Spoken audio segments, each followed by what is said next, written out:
Lori Crever, and welcome to our interview with Sally Melville and her daughter, Caddy Melville Ledbetter. They have come out with a wonderful book called Mother-Daughter Knits. Thank you for coming in to talk with me. Thanks for having us. Thank you. Sally, Yes. you have been a knitter and an educator in this craft for many years. How did you get started? My mother, it's always Of a little course, awkward to it's tell the mother. this story. My mother did not know how to knit. And I learned in brownies, and because she didn't know how, I had to teach myself. I think I taught my mother to knit when I was 11. So I just kind of figured things out on my own, and I made terrible mistakes that I had to fix and become intuitive about because there was no one to tell me how to do things right from the start. Did you sew as well I to understand did about sew. patterning and Yes, I did sizes? sew. Not well and on a very bad sewing machine. Again, You're a survivor. Mistakes. Yes. And then down the road, I mean, you stuck with it. How did you I get did. going as an educator? A lot of knitters know who you are. I was teaching at a university. I was really a stay-at-home mom, teaching writing part-time, and I wanted a little extra money to take my family to Barbados. So I made some sweaters and sold them, and again, it was terrible mistakes that I fixed, and I fixed them in such a way that people thought they looked like art and wanted one, and I thought, wow, a career change, here we go. That's how it started, really, just doing it, jumping in with both feet. That is a great lesson Yes. for anyone at any age, and Yes. particularly in the arts, to Yes. embrace your so-called mistakes, Yes. because it could be something really terrific. Well, there's a wonderful statement. It's not a failure, it's a feature waiting to be embellished. I love it. I love it. Caddy, you had sort of a false start as a young person with your mom being Yeah. a professional level knitter, and then all of a sudden came into full blossom in your Yeah. 20s. Tell us about that. Well, she tried to teach me to knit when I was little, and it was her thing, and she was so good at it, so I just wanted to do something Do your own else. thing. Yeah.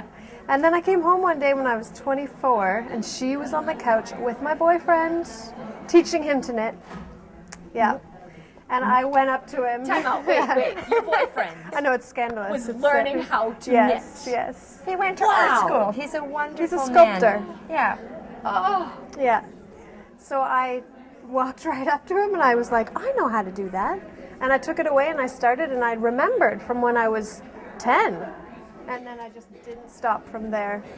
And it's just- like riding a bicycle. Yeah. It is. Wow. Now, currently, how far apart do you two live? Oh, About 15 minutes. Yeah. Oh, nice and close. I moved to the city where she lived because I kind of was hoping for grandchildren. I moved last August, That's honest. and she's due this August. Yeah. It worked really well. Congratulations. Thank Yeah. you. Because you're the one, naturally, since you have a career as a Yes. knitting educator, that the publisher approached you to say, come on, let's talk about a book. Yes, and I was talking about another book, and I said, I have some things that my daughter designed. And the sentence was barely out of my mouth when she said, your daughter knits? Your daughter designs? We've been looking for a 2-generation knitting book. We had no idea your daughter knit. And she was, I remember her levitating off her chair at the idea. And so she said, do you think your daughter would do a book with us? And gee, I'll ask. So much for your low-key life. Yeah. Right? Yeah, the right end of that. Yeah. Yeah. Well, something that I love about the book is the range. Let's talk you. about that. You know, you've got some knittable items that are really simple Yes. for the beginner, right? Yes. Let's talk about some of those. Okay, well, my style in general is pretty simple, but with a twist. So a lot of the stuff I design tends to be that way. It tends to not be too complicated. There aren't a lot of really intense skills. And I'm also a relatively new designer, so that's part of it too. Yeah. So it's simple to knit, Yes. but the impact is some flair. Yeah, it's some still, pizzazz. it's still interesting. Yeah. Now, Yeah. is your mother wearing something that you designed? No, she designed this. Yeah. Yes, This is yeah, so I know, interesting. Let's yes. talk about these. People these are love so these. beautiful. They're fabulous. We call them tabbed cuffs. cuffs. Yes. Tabbed cuffs. Because And The first time I saw these, Caddy told me she had taught them in her Learn to Knit class. They were the first thing these people made. And I thought, how brilliant. You've never picked up needles and yarn. And we made these. You do these. So we didn't have to do a scarf because everybody teaches a scarf. I wanted to do something different that didn't involve any seaming. So it's just, you just sew those down and that's it. And stick your finger through one of the holes. It's perfect for this climate. We're three of us are sitting in the Twin Cities of St. Paul and Minneapolis, Minnesota, and then the two of you live in Canada. Yes? Yeah. So I would think these would just go like hotcakes. Yeah, they do. They've been a favorite item in people who've seen the book. Yeah. Oh yeah, beautiful colors too. And now, Sally, let's talk about what you're wearing. My coat. I called it the Camelot coat because when it was done, it reminded me of Jackie Kennedy. Yeah. And I've had so many people say to me, you need to knit one of those for Michelle Obama. So I'm kind of thinking, tell me a color. I'll see what Send her happens. one. Oh, she would wear just that send one. beautifully. She Oh yeah. Yeah, it has that kind of look of, and I picked a color that had that same nostalgic, innocent sweetness to it. Yeah. Yeah. I love it. When I mentioned to my sister that I was going to have the opportunity to meet and talk with both of you, she said, wow, you know, knitting is enjoying a real renaissance. Do you agree? And why yes. do you think this is? You go ahead. Okay. I could hear both of your Yeah, answers. well, I'll say my reasons first. First of all, the turn of the century. Seems odd to say that, doesn't it? The turn of the century. Yeah, but it was. The It turn of happened. the century sent people thinking back about things that they didn't want to leave behind. So a lot of the young women who were working at computers were driven to different ways to work with their hands in a way that was sort of days gone by, reminiscent. 9/11 drove people into their homes. Julia Roberts and the movie stars knitting on set made it hot and cool and sexy. And I'm hearing that yarn shops are doing quite well during the recession. If they offer good value, then if you have a certain amount of disposable dollars, you will knit. You know, and the bars are doing well too, but I think knitting is healthier. I agree. Caddy? Well, I think creativity in general is just making a huge uprising, especially with my generation. I just noticed that the DIY movement, the do-it-yourself, as even just as a hobby, it just seems like everybody wants to have something they create. So the knitters of my age they're furiously knitting. Like they just can't, they're like twitching when their knitting's not in front of them. It's awesome. Now, let's say that somebody's watching this right now and they're thinking, gosh, I should learn how to knit for all these good reasons that we're talking about. What would be a step that someone who hasn't knitted before can take? I have a previous book called The Knit Stitch from the Knitting Experience series, and I will just say what yarn shops say. It's their go-to book for teaching people how to knit. Take you from a beginner. Yeah, for if you've never touched needles. But you know, there are things you can download from the web that can teach you. I would also say get connected when you're getting started. Go to your local yarn shop or your guild. Find a group. Jump in with both feet, but you have support for what you're doing. Make a community. Oh, I like that. Then you would have someone who could mentor you or some mentors. Right.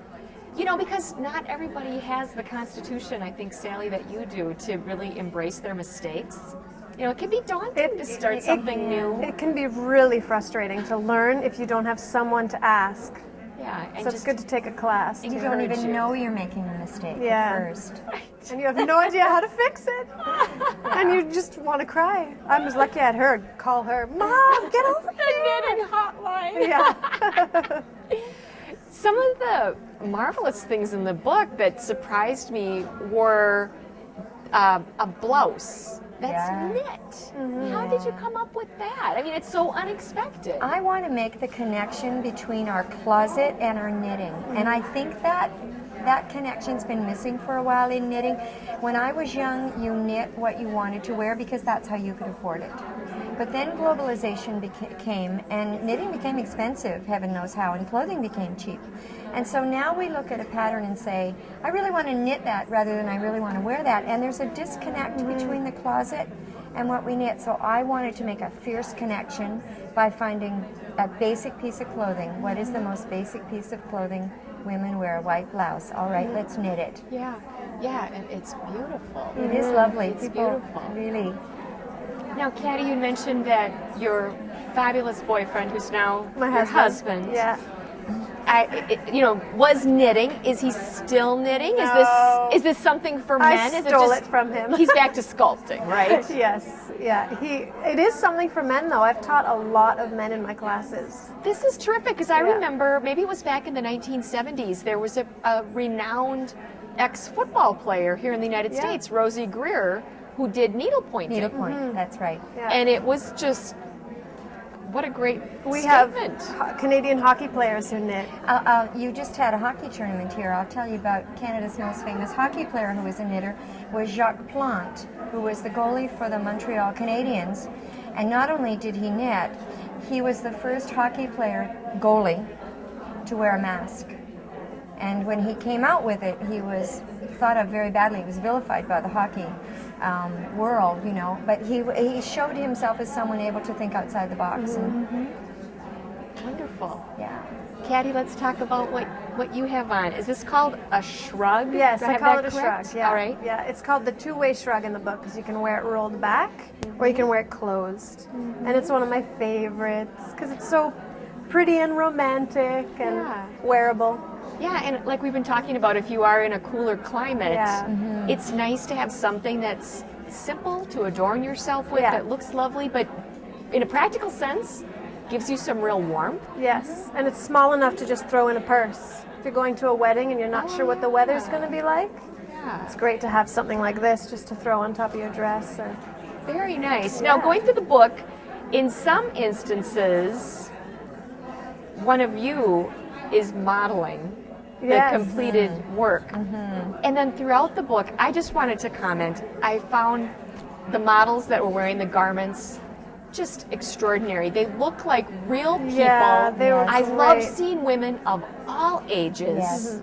That was something I just loved about the book. Yeah, they did a really good job with that. They chose women who could look like mothers and daughters. And that's lovely. Yeah.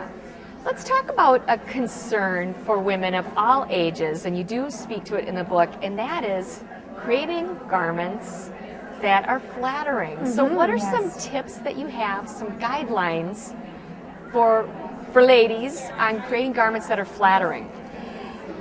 It's not something I can do in 30 seconds. It's in the first chapter of the book. I will say that when I was asked in Seattle what's the most common mistake knitters make, the words flew out of my mouth. They follow the pattern. There are places on the pattern that you have to personalize, length being one of the most important. Yeah, and there's a great section I thought was Yeah. very, very clear in the beginning of this book about length, how to makes- size yourself Yes. lengthwise based Yes. on the desired effect that And you the want, shape. and kind of know what you're getting into. If you That's cut right. yourself here or there, or That's right. that's the impact that you're going to make. And then to follow with that, you can make an absolutely beautiful sweater but ruin it by wearing it with the wrong thing. Right. So we have kind of what to wear with what section. Yeah, oh, that's really nice. Let's talk about the suit that you designed that's in the book. That's Okay. just so different and so interesting with Thank the you. panels. Yes. You had like a unique story of how you got inspired on that. Yes, I bought a suit in the Baltimore airport of all things, and it had inside-out seams that were trimmed in black. So I was sitting in another airport. I spent a lot of time in airports. I was sitting in another airport with yarn trying to figure out how to get the same effect, and I came up with the panels that are sewn together. And I know there are some knitters who don't like to sew things together, but it's an essential skill to learn. And the fact that the panels are sewn together means that the garment has a skeleton and doesn't, as we say in the knitting world, go butt sprung. And what does that mean? That it would Can't go. you just see a picture? That when you sit in it and then you get up, it doesn't go back. Oh. It holds its shape. Yeah. In fact, the coat I'm wearing has a seam down the center back, so that when I sit on it and stand up, Right, it retains its shape. that's a nice way of saying Yes. the same thing. It doesn't seat, is what some people say. I'm curious, Caddy, with the generation that you're part of, do you see anything from the technology generation that applies to knitting? For example, are you blogging yet? I'm To- not to blogging people yet. that are following My your mom is career? blogging. Wonderful, Sally. I don't even have a cell phone. Good for you. Yeah. That's kind of nice, though. A peaceful life. Yeah. but I would blog. I will get into blogging. Looks like fun. Yeah, because I would think that, if somebody needs, a lifeline for something, do you get Yes. things like that? I from have a knitters? website with Yeah. an email address on it, and I get questions every day. Yeah. And then I have a group on Ravelry. You know about Ravelry? No? No. Oh, it's an Do online tell. knitting community. It's Monster. And so people can go on there and ask questions about all sorts of things. Yeah, there's a huge online community. It's like Facebook, but all knitters. But all knitters. You have your own little picture and everything. I love it. I Yeah. love it. What do you think, Caddy, that knitting does for a person, let's say mentally, emotionally, spiritually? Oh, I could talk forever about that, but mostly it really does bring your stress level down. It's like having a pet and being near your dog and petting your dog, just being relaxed in that kind of meditative state of being creative and just taking a moment and being very quiet and just working on something. It's amazing. That's great. And Sally, I feel like I read something in the book that said you have been knitting it every day for years, and that it just feels odd if you don't knit That's each right. day. True? Yes, What that's what right. does it do for you? Well, I know from my work at the university that it puts me into the right brain, which is a calming, meditative place, and where new ideas come from. And you're not as likely to be hard on yourself when you're in the right brain. It's a very positive place. But we also know that engaging in repetitive activity quiets the reptilian brain, which is the brain that reacts to trauma and feels like you're going to die, I'm going to die, I'm going to die. So in traumatic times, if you do something that's a small repetitive motion, it literally calms you. That makes so much sense. It does, yeah. And it makes you more creative. And it makes you more It actually it feeds your creative juices to be doing something that's physically repetitive, repetitive, intellectually undemanding. and physically stimulating. This makes so much sense. I mean, it kind of begs the question, is there a knitting activity, educational activity that goes on in hospitals or recovery centers or something? I just think about, and Yes. again, the time that we're sitting down to talk, I hope this won't be true for all times, but there's wars going on in this world, and we're returning our men and women from combat, and that can be a long recovery, Yes. not just the physical, but mental and emotional as well. And Yes. this sounds like conceivably it could be very therapeutic to Very somebody Yeah. who's recovering from something. Yes, there are cancer survivor groups who knit. Yeah. And so that, of course, would translate to all kinds of survivor groups. And it's good for hand-eye coordination, too, and math skills. It really uses both sides of your brain. Yeah. So the man who developed the Waldorf schools teaches knitting to every 6-year-old because he thought it was the perfect human activity. Isn't that wonderful? Yeah. I am learning so much. So, Caddy, you have somebody show up to say, I'm interested to learn how to knit. I want to sign up for your next class. What is the initial, shall we say, equipment expense? What does a brand new person need to reasonably expect investing to get themselves started? Well, I include the needles and the yarn and the pattern in the first class. So I think it's $50, and you end up getting 4 hours worth of lessons, and you get to keep what you start with. Keep what you create. Yeah, so they keep the needles and they keep what they create. So they've got needles to start with, and we teach a little bit about needle sizing and yarn choices, and it gets them going. And we should say those are Canadian dollars. Yeah, those Right, are Canadian. Canadian dollars. But right. But even so, for someone to get started, maybe they're looking at between $30 and $50. Yes. Yeah. Something like Yes. that, just to get going. Yes. Yeah. So, you're going to have a new baby coming into your family. Is there Yes. just beaucoup knitted garments and blankies and wonderful soft plush stuff for this baby? Not yet, funnily enough, because we've been on deadline for our second book.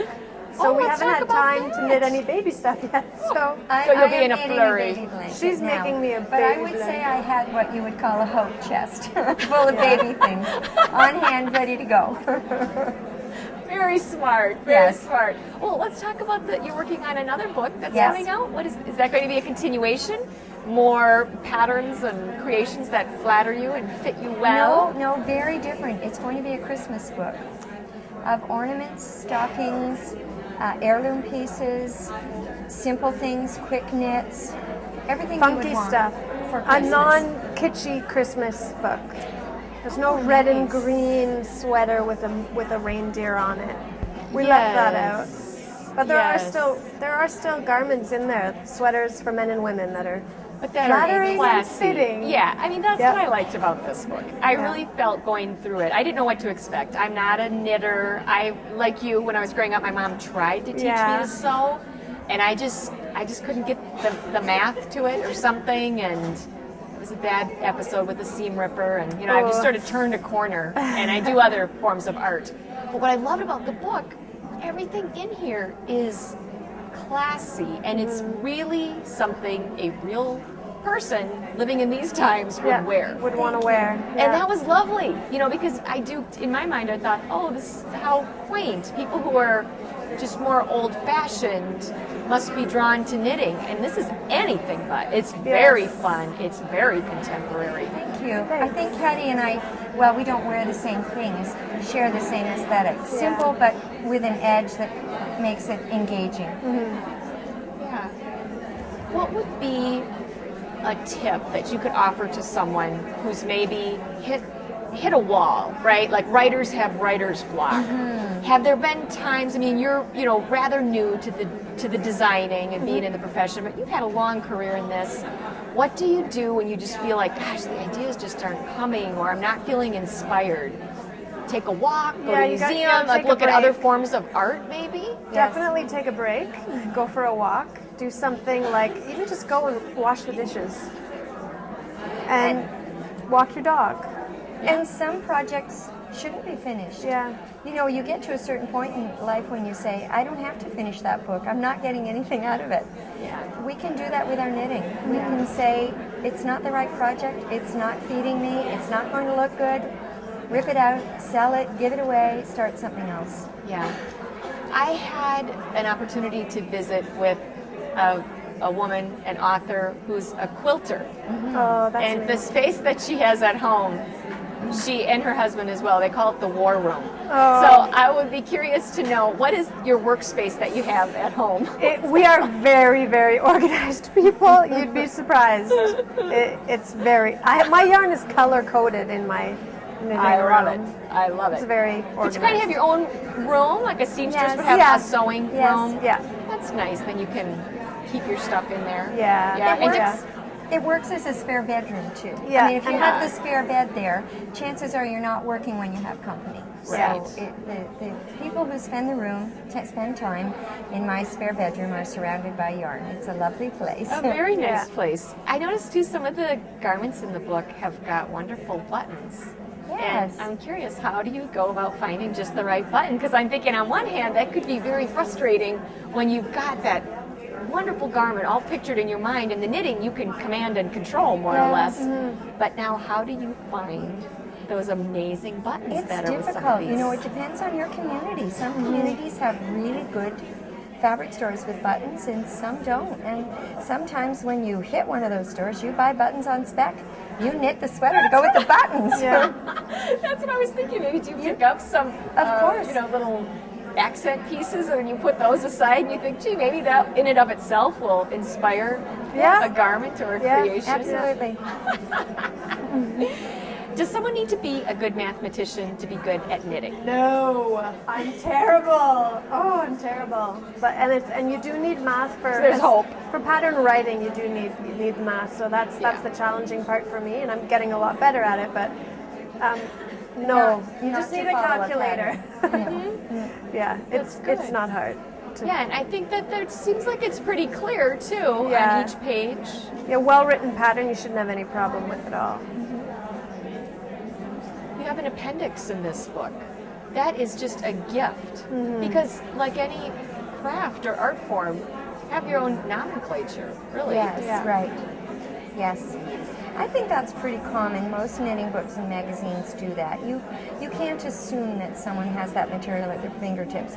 And different publishers, different writers, different countries use different abbreviations for the same thing. So you've got to make it clear what your language is. This publisher, in fact, does not like to use very many abbreviations. So our patterns seem very gently written, almost readable. Yeah. Yeah, well, I think that's nice so that it really communicates. Do either of you have a sense for trends in other parts of the world? I mean, we've been talking obviously about North America, but what's going on in other parts of the world where knitting is concerned? It's here. Yeah. This is the center of the knitting universe, the United States. At the moment. It's growing in Europe. Some of my books have been translated into Russian, French, and Spanish. But knitting, it's been not an inexpensive hobby, and it requires, for growth, requires young women with enough disposable income and time to do it, and this seems to be the place where those women exist. Well, congratulations, both of you, on such a beautiful book. Thank you. Great educational piece and wonderful garments. I really enjoyed looking at it. And thanks for coming in to talk with us. Thanks for having us. It's been a pleasure. Yeah. This is Lori Crever signing off, inviting you to read a book. It could change your life. And let's encourage our children to do the same. Thank you. To do the same. Thank you. Well, you're going to have a wonderful event. Yeah. I mean, I was we're riding up the excited. elevator with so many enthusiastic people, and obviously the yarnery here has a real Good following, community. yeah. They do. Good It's for knitting them. shops, yarn shops can. It's amazing the community you can have with your yarn shop. Well, It's when so I talked nice. to this quilter, The Yarnery Family Singers.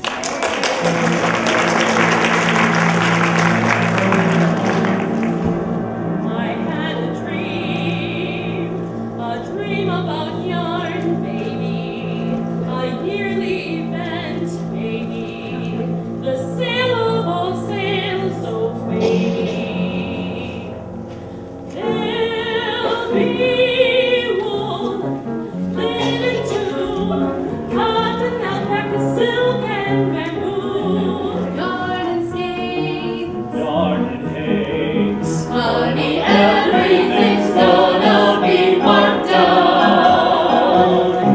Buttons new, vintage too, buttons, silk, silver, red, white, and blue. Cardigans, clothes with style. Honey,